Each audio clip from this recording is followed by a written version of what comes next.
We've been looking at the events that take place in mid-tribulation. We call them the mid-trib point or the mid-tribulation chapters.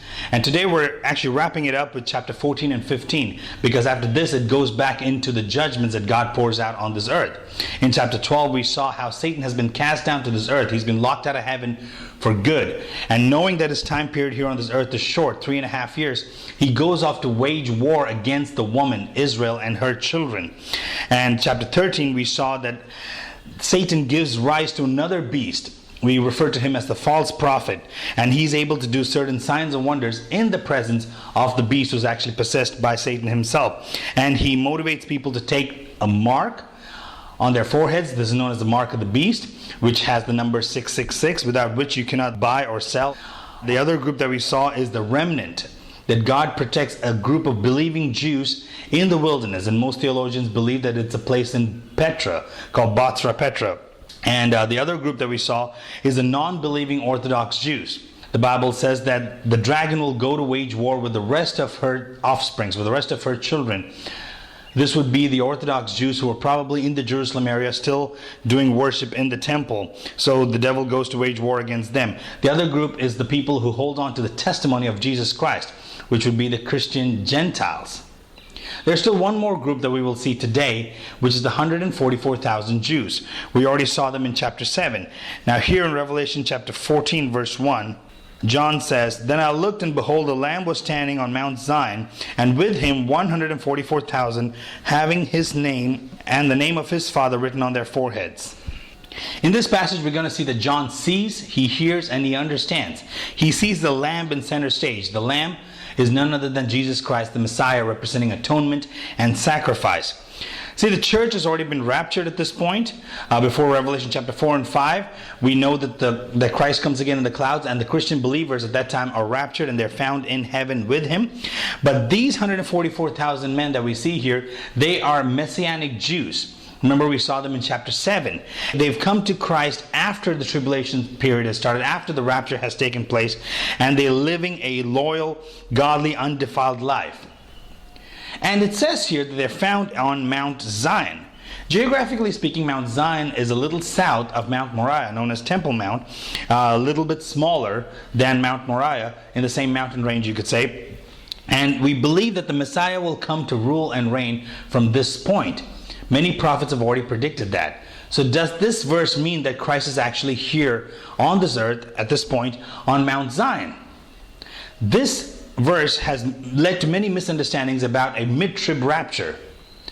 I don't agree with that, because if it's a mid-trib rapture, why would Christ come again to this earth just to be found with his 144,000 and then go back while all this devastation is still happening, while there's still 7 more judgments that's still yet to come? The last time we saw Jesus was in chapter 8 when he's in heaven.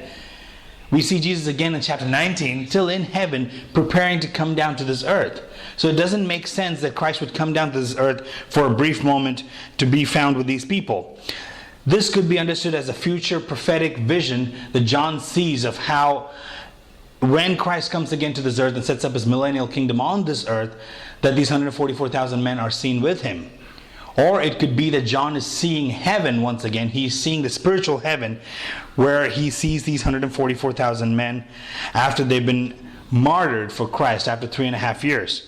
In Hebrews chapter 12:22, it says, "You have come to Mount Zion, to the city of the living God, the heavenly Jerusalem." So maybe that is what John is seeing here. Verse 2, "And I heard a voice from heaven like the sound of many waters and the sound of loud thunder. And the voice which I heard was like a sound of harpists playing on their harps.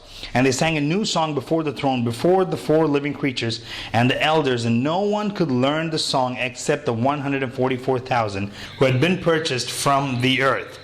John saw, and here he hears the voice that sounds like many waters and of thunder. This could be the voice of Christ, because we see a similar symbolism used earlier on. And then he hears the sound of harpists playing. So there's worship music in heaven.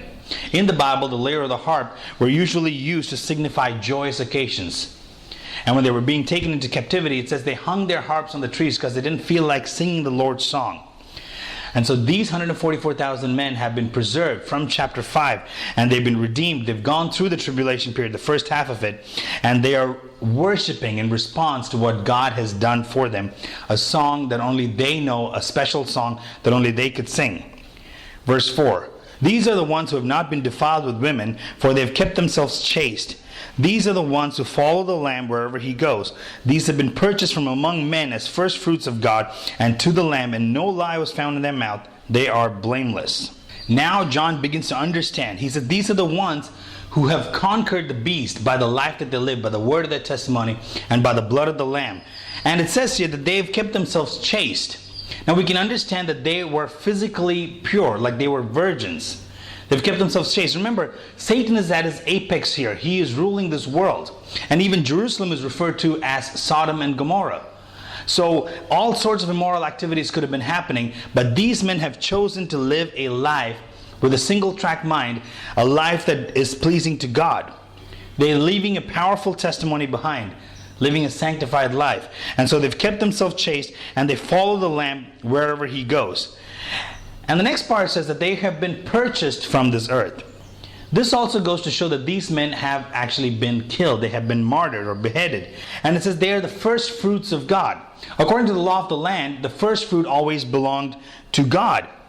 But this doesn't necessarily mean that these were the first people, the first martyrs during this time period. This means that they were the first group to enter into heaven. So all of this happens at the mid-tribulation point.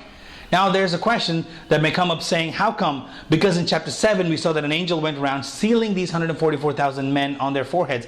How come they are killed? Remember, there were also 2 witnesses that were allowed to preach, and they performed signs and wonders. But somehow the beast came up and he overcame them. How did that happen? I think God allows these men to minister. God allows these men to be on this earth for the time period that he's allocated for them. This also goes to show that time for evangelism here on this earth is over. In chapter 13 we saw that all who dwell on the earth will worship him, the Antichrist. Everyone whose name has not been written from the foundation of the world in the book of life of the Lamb who has been slain. If anyone has an ear, let him hear.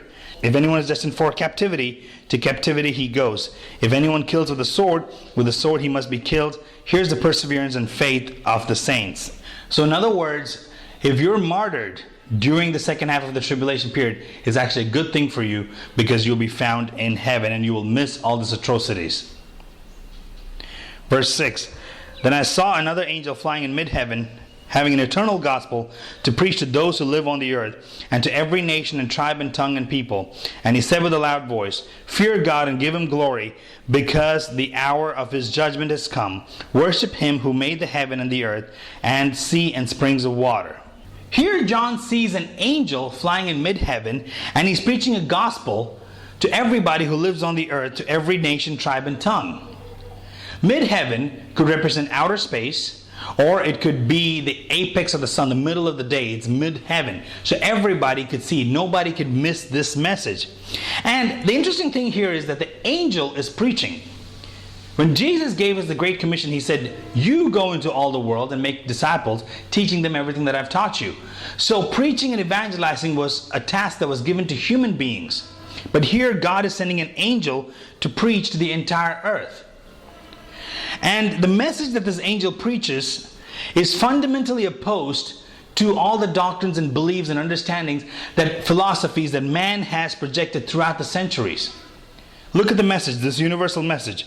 Fear God, give him glory, because the hour of his judgment has come. Worship him who made the heaven and the earth and sea and springs of water. In other words, if man has rejected God as creator, if man has rejected God as all-powerful, if man has rejected God as a judge, this message says God is who he is. You better fear him because of the wrath that is coming. Now, while we're on this, about the angel preaching this message, there is a passage that is sometimes misinterpreted or misunderstood. In Matthew chapter 24, verse 14, Jesus talking about the end times, he says, this gospel of the kingdom shall be preached in the whole world as a testimony to all the nations, and then the end will come. The way this verse has been misunderstood or misrepresented is that when the message of the gospel has been preached to every single soul, that will initiate the rapture of Christ, which will bring about the second coming of Christ, which will bring about the millennial kingdom here on this earth. This has put a false idea that people should force evangelism on other human beings, making sure that everybody would get saved. See, it is our job as human beings to preach the gospel. Jesus said, go into all the world, preach the gospel. Teach them everything that I've taught you. That is our job. That is our commission. So we do it, but we cannot win anybody through human efforts. So please understand, I'm not against evangelism, not against preaching or teaching the word. Obviously, I think what Jesus is referring to in Matthew 24:14 is this time period, is this verse in Revelation.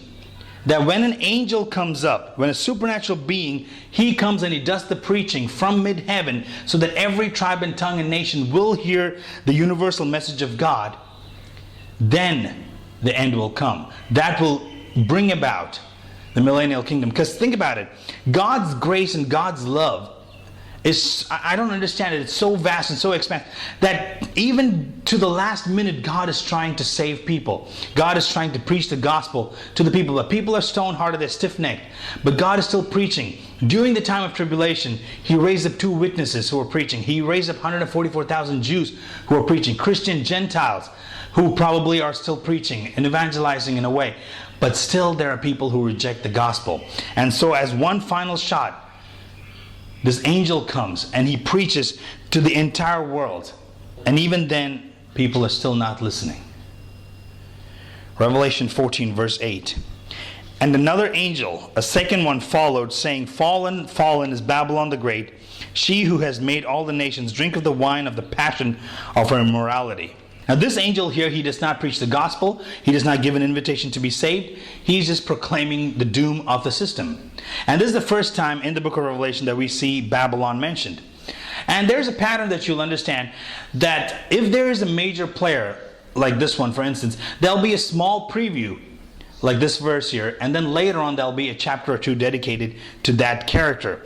And we will see more about Babylon in the later chapters. Many people believe that Babylon will be rebuilt, the actual one, or this is signifying a spiritual Babylon. So we will study about that when we come to chapter 17 and 18. So here this angel declares the destruction of Babylon, fallen, fallen.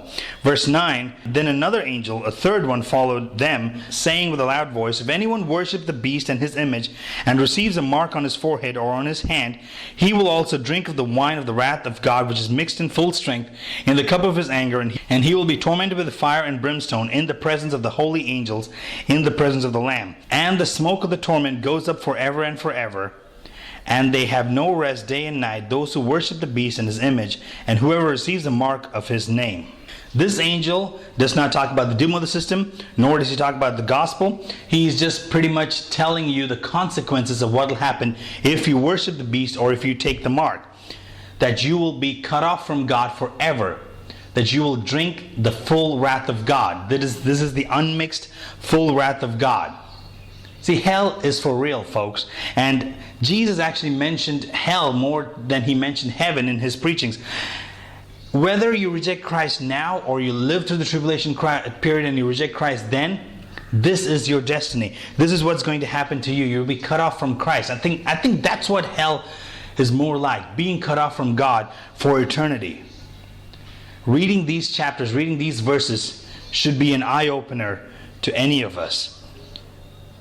Verse 12. Here's the perseverance of the saints who keep the commandments of God and their faith in Jesus. And I heard a voice from heaven saying, Write, blessed are the dead who die in the Lord from now on. Yes, says the Spirit, so that they may rest from their labors, for their deeds follow with them. Here's the perseverance of the saints. Now this is not a quote. John is not referring to something that an angel or an elder said. This is John himself observing the perseverance of the saints. How does a saint persevere? Especially during this time period, I think it is by dying. That would be a witness in and of itself. That if they live and they take the mark, they're pledging their allegiance to the beast and they will suffer eternal condemnation. But now here, if they live through it and they're killed or they're martyred, they will enter the rest of God.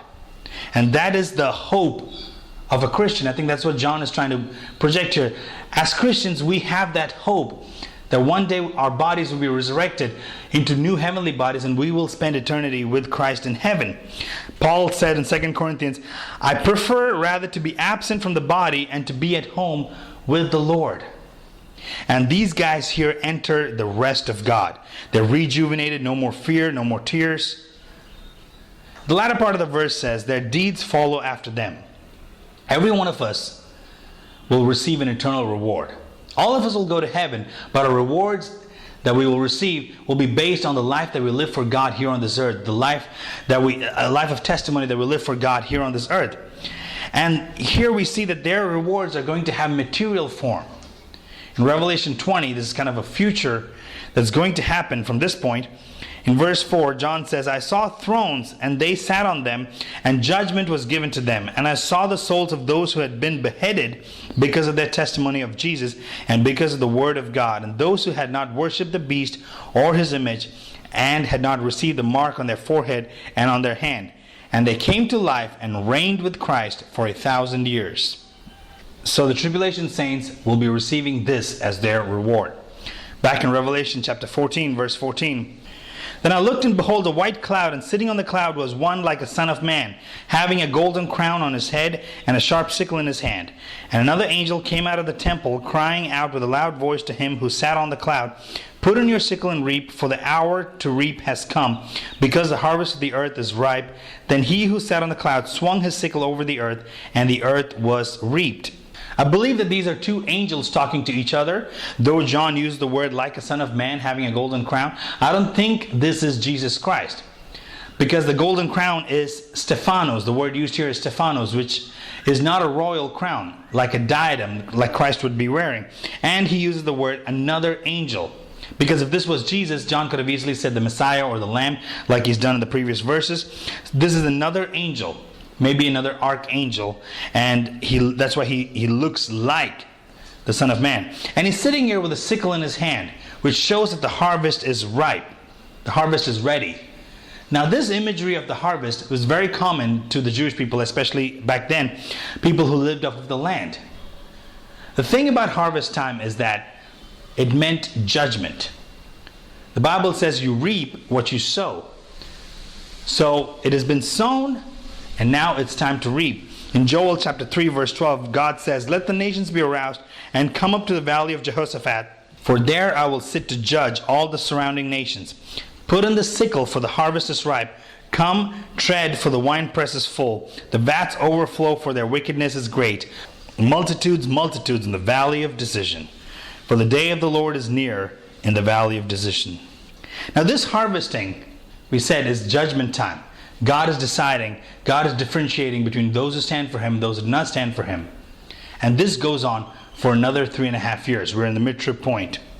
Revelation 14 verse 17. Another angel came out of the temple which is in heaven, and he also had a sharp sickle. Then another angel, the one who has power over fire, came out from the altar, and he called with a loud voice to him who had the sharp sickle, saying, Put in your sharp sickle and gather the clusters from the vine of the earth, because her grapes are ripe. So the angel swung his sickle to the earth, and he gathered the clusters from the vine of the earth, and threw them into the great winepress of the wrath of God. And the winepress was trodden outside the city, and blood came out from the winepress up to the horses' bridles for a distance of 200 miles, or 1,600 furlongs. In the Old Testament, Israel was always referred to as the vine. In the New Testament, John 15, Jesus said, I am the vine, you are the branches. In other words, people are the branches, and you bear much fruit. This could be, as lightly as we could put it, this could be a symbolism of the bloodbath that is going to take place in this period. For 1,600 furlongs, or for 200 miles, the blood's going to be found. People say that this is an image of the length and span of Palestine. 1,600 furlongs. Blood's going to come up to the horses' bridles. Horses are not mentioned in this chapter, but this could just be a term of measurement. So if someone's coming riding in, he's going to find himself deep in blood. And in verse 20, we kind of see a snapshot of what's going to happen to all the unbelievers. They're going to be wiped off the face of the earth. And this will come we will see this play out during the latter part of the tribulation period throughout the rest of the 3.5 years. And again, the winepress foreshadowing the massacre, the destruction that's coming upon the people, the battles that are going to take place in the Kidron Valley. Revelation 15, verse 1. Then I saw another sign in heaven, great and marvelous, 7 angels who had 7 plagues, which are the last, because in them the wrath of God is finished. Revelation 15 is the shortest chapter in the book of Revelation. You could say there's an introduction to the rest of the chapters that follow. It could also be an outro to the mid-trib chapters that we've been studying. John here sees a sign. A sign is only a representation of something else. And you can even say that all of chapter 15 is a sign. Every single verse has a significance of representing something else. And God is going to pour out many plagues on the Antichrist and upon this earth. And John says this is the great and marvelous, because this is the last. With this, the wrath of God is finished. And why did this wrath of God begin in the first place? See, God is a covenant-keeping God. If He's to keep the good covenants, the good promises that He makes with us, like I'll make you the head and not the tail, you'll be the first and not the last, I will bless you going in and you're coming out. So, if He is to keep those good promises, I think He should keep the other side of the promises as well. If you fail to follow my commandments, if you fail to follow my ordinances, this is what's going to happen to you. God made a covenant. He gave them an ordinance for a land Sabbath. We saw this in Leviticus 26. And Israel failed to keep that. And so, in Daniel 9:24, God said, 70 weeks have been decreed for your people and your holy city to finish the transgressions, to make an end of sin, to make an atonement for iniquity, to bring in everlasting righteousness, to seal up vision and prophecy, and to anoint the most holy place. 70 weeks have been declared for your people. So for the nation of Israel, 70 weeks. Now we studied and we saw that 70 weeks actually means 490 years. And 483 years from this prophecy, Christ comes riding into Jerusalem. So there's still 7 years left that yet to be fulfilled. And that's what we're seeing in these chapters in Revelation. The 7-year tribulation period, the last 70th week of Daniel, the end of the age of the Gentiles. That's what we've been studying. But this time period is meant for Israel, not for the church. That's why the church is raptured. The Christian believers who are washed by the blood of the Lamb, they're raptured. They're in heaven. And God is focused on testing the nation of Israel. In Zechariah chapter 13, verse 7, awake, O sword, against my shepherd and against the man, my associate, declares the Lord of hosts. Strike the shepherd that the sheep may be scattered, and I will turn my hand against the little ones. It will come about in all the land, declares the Lord, that 2 parts in it will be cut off and perish, but the third will be left in. Look at verse 9. And I will bring the third part through the fire, refine them as silver is refined, and test them as gold is tested. They will call on my name, and I will answer them, and I will say, they are my people, and they will say, the Lord is my God. This shows that God is going to be focused on the unbelieving Jew during this last 7-year period. God has been holding back the tribulation for a long time. Isaiah 48 verse 9 says, for the sake of my people I will delay my wrath. For my praise I will restrain it for you, in order not to cut you off. Behold, I have refined you, but not as silver. I have tested you in the furnace of affliction. For my own sake, I will act. For how can my name be profaned, and my glory I will not give to another? Listen to me, O Jacob, even Israel, whom I called. I am he. I am the first. I am also the last. Again, God is going to be focused on Israel about bringing her through, refined as gold. Chapter 15, verse 2. And I saw something like a sea of glass mixed with fire, and those who have been victorious over the beast and his image and the number of his name, standing on the sea of glass, holding harps of God. John here sees a sea of glass mixed with fire. None of these 3 elements in real life will mix together. I think that's why he says, like a sea of glass. And who are these people here? I would say that they are the tribulation saints. They have gone through the fires of persecution. And that could be why they're represented by fire. They overcame him by the word of their testimony and by the blood of the Lamb. And verse 3, it says that these martyrs up in heaven, they're singing the song of Moses, the bondservant of God, and the song of the Lamb, saying, great and marvelous are your works, O Lord God the Almighty. Righteous and true are your ways, King of the nations. Here, these martyrs are singing 2 songs. One is the song of the Lamb and one is the song of Moses. And most theologians believe that the Song of Moses could refer to one of two different passages. One is found in Exodus chapter 15 and one is found in Deuteronomy chapter 32. Exodus 15 is a song of deliverance. Verse 10, you blew with your wind, the sea covered them, they sank like lead in the mighty waters. Who is like you among the gods, O Lord? Who is like you, majestic in holiness, awesome in praises, working wonders? You stretched out your right hand, the earth swallowed them. You will bring and plant them in the mountain of your inheritance, the place, O Lord, which you have made for your dwelling, the sanctuary, O Lord, which your hands have established.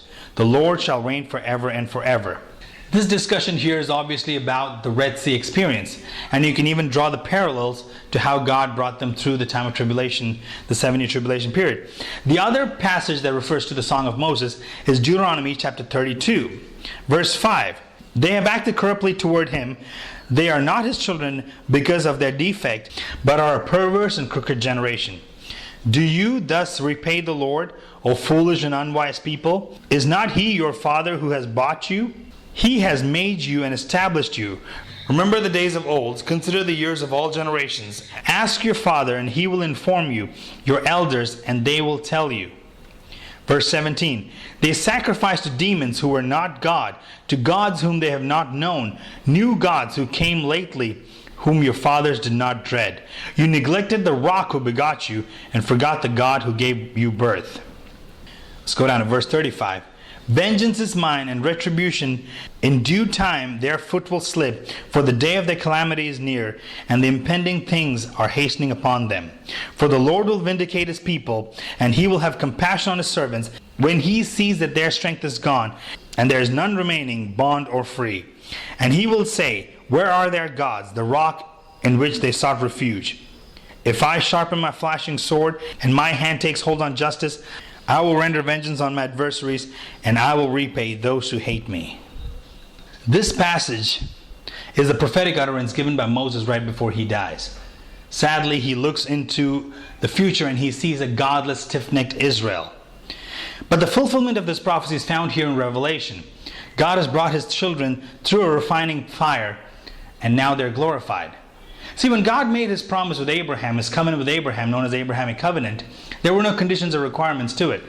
But when he made his Mosaic covenant with Moses, it's called the law because there were conditions. So which meant that if you break the law, God will pour out his judgment on the people. So hearing the Song of Moses actually reminds the people of what they're going through or what they've been through. So now how is this a sign? For the Orthodox Jew, I think it reminds him that God is a covenant-keeping God. That the covenants that he made with them in the old, he's going to bring to pass in the future. That he's going to establish his kingdom. So that kind of motivates and encourages them. And then they sing the Song of the Lamb. This is the first time in the entire Bible that we see something called the Song of the Lamb. It's a praise song to Jesus. Verse 3, it says, they sang the song of Moses the bondservant and the song of the Lamb, saying, great and marvelous are your works, O Lord God the Almighty. Righteous and true are your ways, King of the nations. Who will not fear, O Lord, and glorify your name? For you alone are holy. For all the nations will come and worship before you, for your righteous acts have been revealed. This whole song is about Jesus Christ the Lamb. And I think that's how all worship songs should be. It should be about God. It should be to God. And this is sung by the martyred, the tribulation saints. And they're singing to God. And like we said, they're not complaining, oh, finally it's over. But they're rejoicing because that his rule is going to come soon. And I think during the tribulation time, this is going to give hope to the rest of the Christians who are probably here on this earth. And they need to have confidence that they can overcome this beast. So there's two groups of people that we see here in this chapter. We see the worshipers, and then we see the angels who proclaim the wrath. Here they come. Verse 5. After these things I looked, and the temple of the tabernacle of testimony in heaven was opened. And the 7 angels who had 7 plagues came out of the temple, clothed in linen, clean and bright, and girded around their chest with golden sashes. The temple of the tabernacle of testimonies. In other words, this is the Holy of Holies, where the Ark of the Covenant stood back in the tabernacle. In Hebrews 9, it says that the tabernacle here on the earth was a representation of the tabernacle in heaven. But here in this part, it says that that is open now. And it could mean that everybody on this earth is able to see it.